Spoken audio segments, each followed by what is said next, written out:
Bismillahirrahmanirrahim. Assalamualaikum warahmatullahi wabarakatuh. Alhamdulillahirabbil alamin wa bihi nasta'inu ala umuri dunya waddin wa ala alihi washabihi ajma'in. Pertama-tama, marilah kita selalu mengucapkan puji syukur kepada Allah Subhanahu wa taala. Yang alhamdulillah sampai saat ini kita masih diberikan nikmat Islam, nikmat iman, insyaallah nikmat ihsan. Dan mudah-mudahan kita selalu terhindar dari virus COVID-19. Salawat beriring salam marilah kita sampaikan ke ruh junjungan kita Nabi besar Muhammad sallallahu alaihi wasallam. Yang insyaallah adik-adik dan saya mendapatkan syafaat dari beliau di hari kemudian. Lagi-lagi saya tidak bosan-bosan untuk mengingatkan kepada adik-adik agar selalu menjaga protokol kesehatan, memakai masker, menjaga jarak, dan mencuci tangan dengan sabun. Dan jangan lupa, pemerintah sudah menetapkan bahwa tanggal 6 sampai tanggal 17 Mei dilarang untuk keluar dari, artinya di rumah saja ya. Yang masih berada sekarang misalnya di wilayah perantauan, tidak bisa mudik lagi. Dan mudah-mudahan ini kebijakan ini untuk kebaikan kita bersama agar virus corona di tahun ataupun di ajaran baru nanti tidak ada lagi dan insya Allah kita bertemu secara offline. Himbauan saya yang kedua, ini mata kuliah fikih keuangan kontemporer, jangan mengharapkan materi dari dosen saja. Silakan kepada adik-adik yang berbasis pesantren, menjadi tutor untuk teman-temannya, memberikan pengertian bagaimana itu fikih keuangan kontemporer, ataupun silakan mempelajari sumber-sumber yang terverifikasi dan pastinya tervalidasi. Jangan mengambil atau menjadikan referensi quote and quote abal-abal ya. Saya juga tidak menyarankan untuk adik-adik mengambil materi dari misalnya blog pribadi, kalaupun dia berbasis sudah misalnya .co.id, .com dan lain-lain, silakan adik-adik ini dulu lihat dulu profil penulisnya dan oke, langsung saja kita ke materi hari ini ya. Materi kita pada hari ini adalah riba dan bunga bank. Wah, agak seru nih. Pengertian riba. Riba menurut pengertian bahasa berarti tambahan, az-ziyadah. Pak, berarti riba itu sama saja dong dengan kita jualan ada tambahan, Pak. Oh, beda. Bedanya mana? A'udzu billahi minasyaitonir rajim. Bismillahirrahmanirrahim. Alladzina ya'kuluna ar-riba la yaqumuna illa kama yaqumul ladzi yatakhabbathu asy-syaitanu minal mas. Dzalika bi annahum qalu innamal bai'u mithlur riba wa halallahu al-bai'a wa harrama ar-riba. Nah, memang dari sejak zaman dulu kata orang-orang kafir Quraisy, orang-orang yang biasanya berdagang dengan menggunakan riba itu mengatakan qalu innamal bai'u mithlur riba, bahwa jual beli sama aja dengan riba. Oh, padahal Allah telah wa halallahu al-bai'a. Riba itu adalah kita menentukan riba. Kenapa Pak tidak boleh? Ada tambahannya. Kenapa kalau berdagang boleh? Komoditinya. Komoditi dari riba itu misalnya meminjam uang, gitu kan? Kalau jual beli kan jelas, kita beli dengan modal 5.000, kita jual dengan modal 7.000. Mau? Mau. Belum Pak? Ada dong tambahnya. Iya, tapi ada dasar suka sama suka. Riba pun ada Pak, suka sama suka. Iya, tapi sudah menyalahi dari awal. Komoditinya adalah bukan usahanya. Komoditinya adalah yang misalnya uang sebagai pinjaman, uangnya menjadi komoditinya. Kalau kita meminjamkan uang kepada orang lain, maka pengembaliannya sama saja, tidak bertambah, tidak berkurang. Berkembang, an-numu, mengikat, al-irtifa, dan membesar, al-ulu. Dengan kata lain, riba adalah penambahan, perkembangan, peningkatan, dan pembesaran atas pinjaman pokok yang diterima memberi pinjaman dari peminjam sebagai imbalan karena menangguhkan atau berpisah dari sebagian modalnya selama periode waktu tertentu. Nah itu, jadi kalau riba itu jelas dia itu pinjaman uang, artinya dia minjam uang, minjam emas, minjam perak, minjam yang lain-lain, tetapi pas pengembaliannya harus bertambah. Suka sama suka itu kok bisa boleh Pak? Ada ayatnya juga. Bismillahirrahmanirrahim. Ya ayyuhalladzina amanu la ta'kulu amwalakum bainakum bil batil illa an takuna tijaratan taghadim minkum, sampai akhir ayat. Nah, di situ hai orang-orang yang beriman, ya ayyuhalladzina amanu la ta'kulu, jangan engkau memakan, amwalakum, harta sesama kamu, bainakum, harta sesama kamu, amwalakum bainakum, bil batil, dengan cara batil. Illa, ada illanya, kecuali illa antakuna tijaratan antara, kecuali perdagangan, perniagaan, jual beli yang suka sama suka. Pak, kalau di mall Pak gimana Pak? Kan nggak ada pengertian suka sama suka. Iya, kalau kita sudah mengambil, kita lihat harganya cocok, kita udah suka. Dan penjualnya juga udah suka dari awal segitu harganya kan? Nah, itu. Macam-macam riba, ada riba qard. Riba qard, nah, ini wajib diketahui ya perbedaannya. Suatu manfaat atau tingkat kelebihan tertentu yang disyaratkan terhadap yang berutang. Ini riba qard. Jadi pinjam 100.000, bayar 110.000. Riba jahiliyah, utang dibayar lebih dari pokoknya karena si peminjam tidak mampu membayar utangnya pada waktu yang ditetapkan. Riba jahiliyah dilarang karena kaidah kullu qardin jarra manfa'ah fahuwa ar-riba. Setiap pinjaman yang mengambil manfaat adalah riba. Ini riba adhafa mudhafa. Ada ayatnya? Ada. Bismillahirrahmanirrahim. Ya ayyuhalladzina amanu la ta'kulur riba adhafan mudha'afah.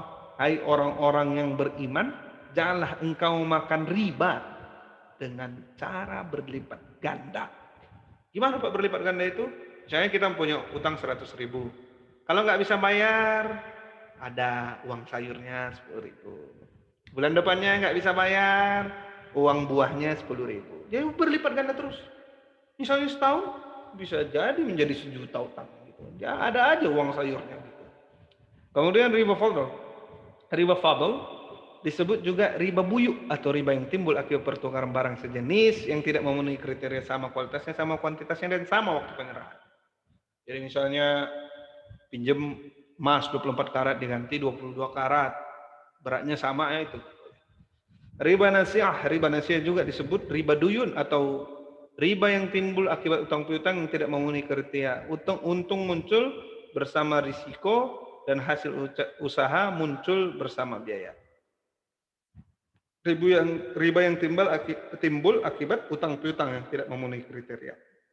Jadi dari awal sudah tidak memenuhi kriteria utang piutang. Ini nanti bisa dipahami bersama lagi ya. Pengertian bunga bank secara leksikal. Bunga sebagai terjemahan dari kata interest.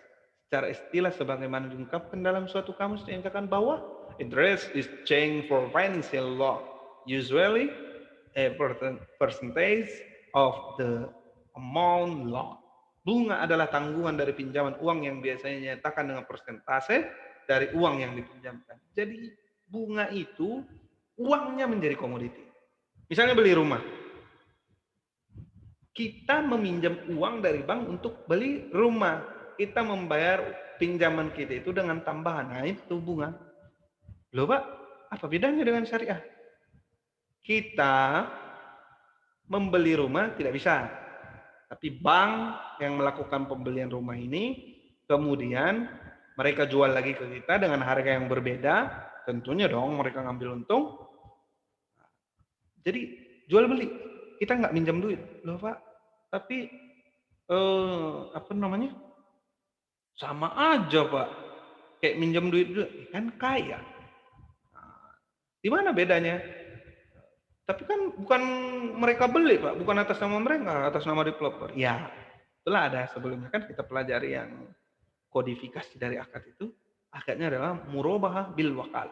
Nah, kita diwakilkan oleh bank bahwa supaya tidak dua kali kena pajak, kena ini. Masa developer jual dulu ke bank syariah, kemudian bank syariah atas sertifikat nama dia, terus baru dia jual. Enggak gitu ya. Ini kalau kita beranalogi, sekiranya Lebaran nanti kita motong kambing dengan baca Bismillah, ya kan? Bismillahirrahmanirrahim. Kambingnya meninggal, kambingnya mati.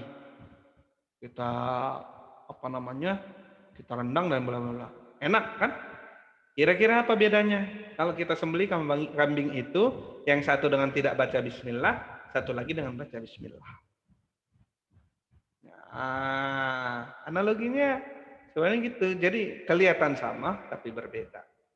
Seperti Jono dan Lono. Kembar tapi beda.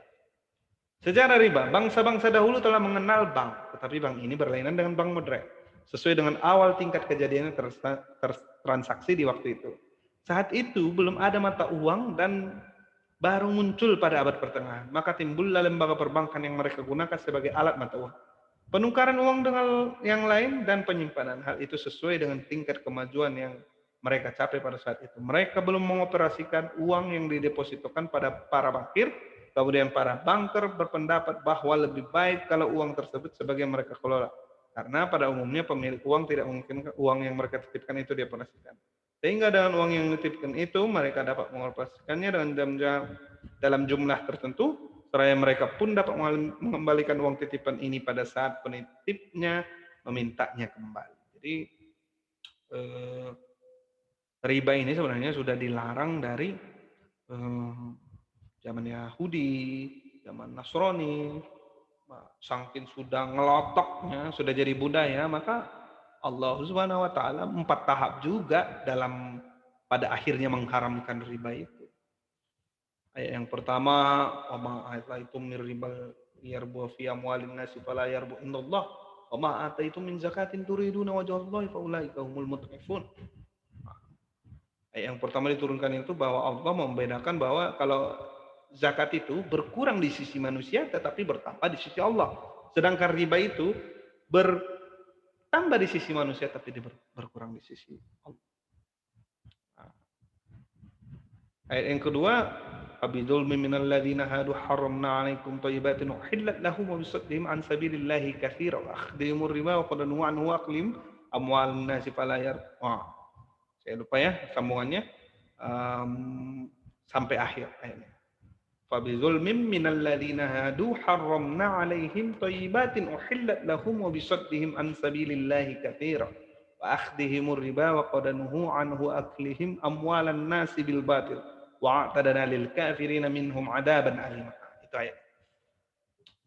Ayat yang kedua menjelaskan bahwa zalim riba itu zalim yang telah dilakukan oleh orang-orang Yahudi pada sebelumnya. Belum ada kata-kata haram riba itu. Belum. Yang ketiga, tadi sudah saya bacakan juga ayatnya. Ya ayyuhalladzina amanu la ta'kulu riba adhafan mudha'afah wattaqullaha la'allakum tuflihun. Yang haram, yang tidak boleh adalah yang berlipat ganda. Terakhir yang mana, Pak? Terakhir itu agak panjang ayatnya itu ya, ada 4 ayat. Alladzina ya'kuluna riba la yaqumuna illa kama yaqumul ladzi yatakhabbathu asyaitanu minal mas. Dzalika bi'annahum qalu innamal bai'u mithlu riba wa halallahu al-bai'a wa harrama riba Faman ja'ahu mau'izatun min rabbih fantaha falahu ma salaf wa amruhu ila Allah wa man 'ada fa ulaika ashabun nar hum fiha khalidun. Tadi kan ada jelas wa halallahu al-bai'a wa harrama riba. Lanjutan ayatnya si banyak ya. Yamhaqullahu riba wa yurbis shadaqat wallahu la yuhibbu kulla kaffarin atim. Dan seterusnya. Yamhaqullahu riba wa yurbis shadaqat, dan Allah telah menghapuskan riba dan menyuburkan sedekah. Sampai akhir ayat. Fa illam taf'alu fa'dhanu bi harbin minallahi wa rasulih wa in tubtum falakum ru'usu amwalikum la tazlimuna wa la tuzlamun. Ini sebenarnya menjadi ayat tahapan ayat yang wajib dihafal oleh anak perbankan syariah.